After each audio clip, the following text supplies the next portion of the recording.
Hi guys, happy Sunday to all of you. I hope you all had a very good Sunday today. So today I don't know, I have not done much. Like the whole day I was a bit lazy and sitting in sunlight, and then I came back to my room and then I got this book. This is called Atma Sakshatkar Ka Vigyan. This is all in Hindi. So this is all about spirituality, and this is all about Krishna and Gita and all. So इसमें मैंने 3-4 chapters पढ़े हैं और ये book काफ़ी interesting है. I hope so if you guys like and you can all read. इसमें मतलब आत्म साक्षात्कार means like your own introduction with your own soul. मतलब आपकी जो इनर वो है, आपकी जो अंदर की आवाज़ है, उससे मतलब आपका परिचय होना है. So this is all about inner voice, inner soul, inner engineering. उसमें एक चैप्टर मुझे काफ़ी अच्छा लगा. I will show you just a second.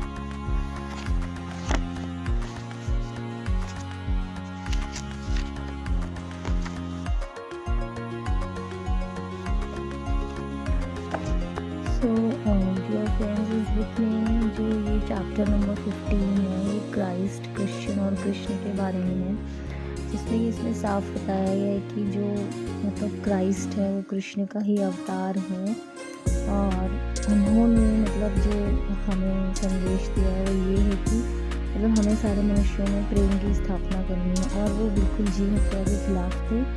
वो हमेशा कहते थे तुम हत्या नहीं करोगे. मतलब क्राइस्ट ये कहते थे तुम हत्या नहीं करोगे. लेकिन जो क्रिश्चियंस होते हैं वो उन्होंने मतलब उनके इस उद्देश्य को या इस आदेश को माना नहीं और वो बड़े ही प्रतिबंध है, मतलब अनऑब्लिगेटेड.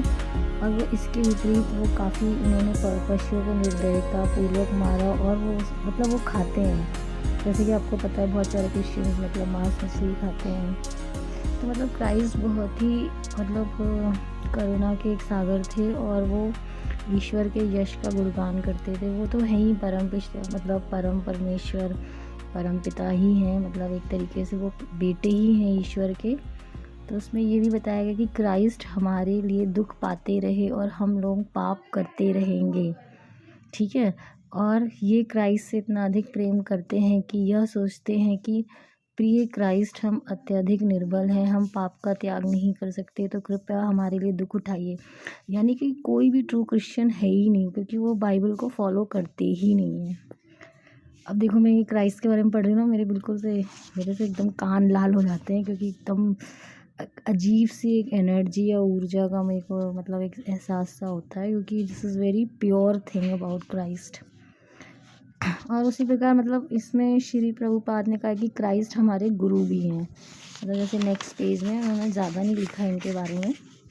इन्होंने ये लिखा है लास्ट पैरा में कि एक बार वो मेलबोर्न गए और उन्हें क्रिश्चियन पादरियों का एक समूह उनसे भेंट करने आया. तो उन्होंने उनसे पूछा कि आप जीसस क्राइस्ट के विषय में क्या विचार रखते हैं. तो उन्होंने कहा कि वो हमारे गुरु हैं, यानी वो हम सबसे ऊपर हैं. गुरु मतलब कि ईश्वर के ही समान है. वे भगवत भावना का प्रचार कर रहे हैं, इसलिए वह हमारे गुरु हैं. उन लोगों ने इस उत्तर की अत्यधिक सराहना करी, यानी उन्हें प्रेज़ करा. और वास्तव में जो कि लास्ट पैरा में लिखा कि जो कोई भी भगवान के यश का प्रचार कर रहा है उसे अवश्य ही हम गुरु के रूप में स्वीकार हमें करना चाहिए. जीसस क्राइस्ट भी ऐसे ही एक महापुरुष थे. हम उनको एक साधारण मनुष्य ना समझें. शास्त्र कहते हैं कि जो भी जीसस क्राइस्ट जो भी गुरु महाराज को एक क्या है यहाँ पे, हाँ, शास्त्र कहते हैं कि जो भी गुरु महाराज.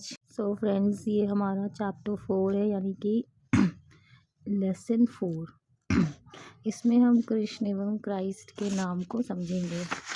तो ये जो मैंने थोड़ा सा पढ़ा है इसमें मतलब जो श्रील प्रभुपाद थे उनसे जब वो फादर इमानुएल ने पूछा कि क्राइस्ट शब्द जो है क्या है इसका, नहीं मतलब श्री प्रभुपाद ने क्राइस्ट शब्द का अर्थ पूछा, तो फादर इमानुएल ने उनको बताया कि ये ग्रीक ग्रीक शब्द है जो कि है क्रिस्टोस से निकला हुआ, यानी कि क्रिस्टो मतलब ओरिजिन इसका ग्रीक है।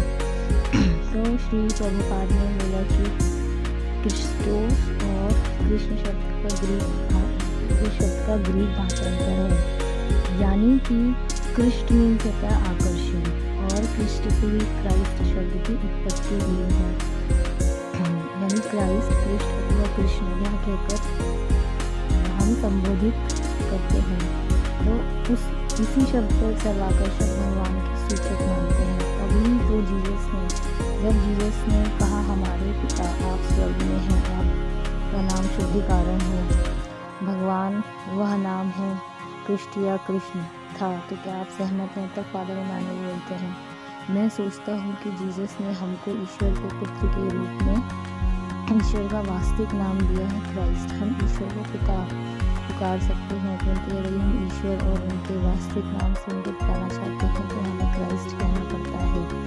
तो श्री प्रभुपाद जी कहते हैं, जी हाँ, क्राइस्ट और कृष्ण का दूसरा ढंग है, और कृष्ण यानी कि भगवान कृष्ण, उनका उच्चारण करने का ढंग थोड़ा सा दूसरा है। तो फिर हम इधर आते हैं। फिर जीसस ने कहा कि व्यक्ति को भगवान के नाम के यश का गुणगान करना चाहिए, परंतु कल ही मैंने सुना कि एक धर्म जाने कह रहा था कि भगवान का तो कोई नाम ही नहीं है और हम उनको केवल पिता कहकर ही पुकार सकते हैं। सो एक तो पुत्र भले ही पिता को पिता कह के पुकार सकता है, परंतु पिता का भी एक विशेष नाम होता है। उसी प्रकार ईश्वर और भगवान का सामान्य नाम है, परंतु उनका विशेष नाम कृष्ण है। अतः आप चाहे तो ईश्वर को क्राइस्ट, कृष्ण या कृष्ण कहकर ही बुला सकते हैं।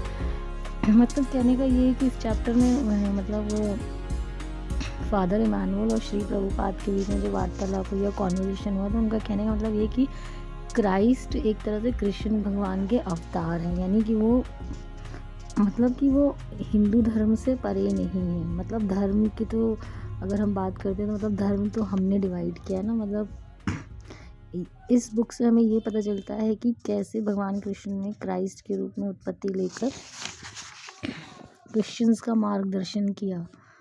तो ऐसे तो काफ़ी लंबा चैप्टर है ये, जिसमें संस्कृत में भी लिखा हुआ है और हिंदी में भी है ये।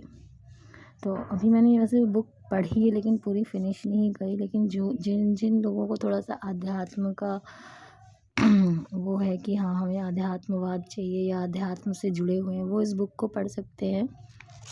और इसमें ज़्यादातर कृष्ण और क्राइस्ट के बारे में ही बताया गया है। और ये श्री प्रभुपाद जी हैं जिन्होंने इस बुक में अपने सिद्धांतों को बताया है, और अपनी जो आप उपदेश भी कह सकते हैं, प्रीचिंग या टीचिंग्स।